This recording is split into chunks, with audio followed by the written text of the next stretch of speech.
Varfëria që prek fëmijët mbetet ende një sfidë me ndikime afatgjata në Shqipëri. Të dhënat kombëtare tregojnë se të vegjëlit që jetojnë në zonat rurale dhe të thella malore përballen me një sër pengesash për të përfituar nga shërbimet bazë si arsim shëndetësi, ushqyerje shëndetshme dhe mbrojtje sociale. Së fundmi qeveria ka hartuar një plan kombëtar veprimi të garancisë europiane për fëmijët deri në vitin 2030 në përputhje me prioritetet dhe rekomandimet e BE-s. Plani synon të garantojë një standard minimal jetese për çdo fëmijë dhe të kontribuojë në reduktimin e varfërisë përmes një skeme të përfitimit universal të mbështetjes për fëmijët.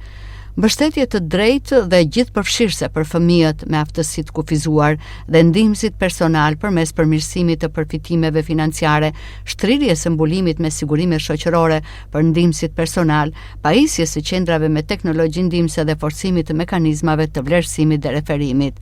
Projekt vendimi parashikon gjithashtu edukimin dhe kujdesin në fëmijërinë e hershme nga 0-6 vjeç, që përfshin një kurrikull të unifikuar për këtë grup moshë me tekst në mirëqenie dhe zhvillim të qëndrueshëm.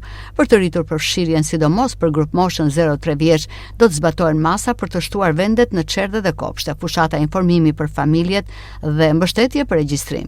Sigurimi i aksesit në ushqim të shëndetshëm për të gjithë fëmijët në nevojë mbetet gjithashtu një tjetër sfidë. Masat përfshin miratimin e një politike kombëtare për ushqimin në shkolla dhe pilotimin e vakteve shkollore universale dhe falas në bashkitë më të varfra të vendit.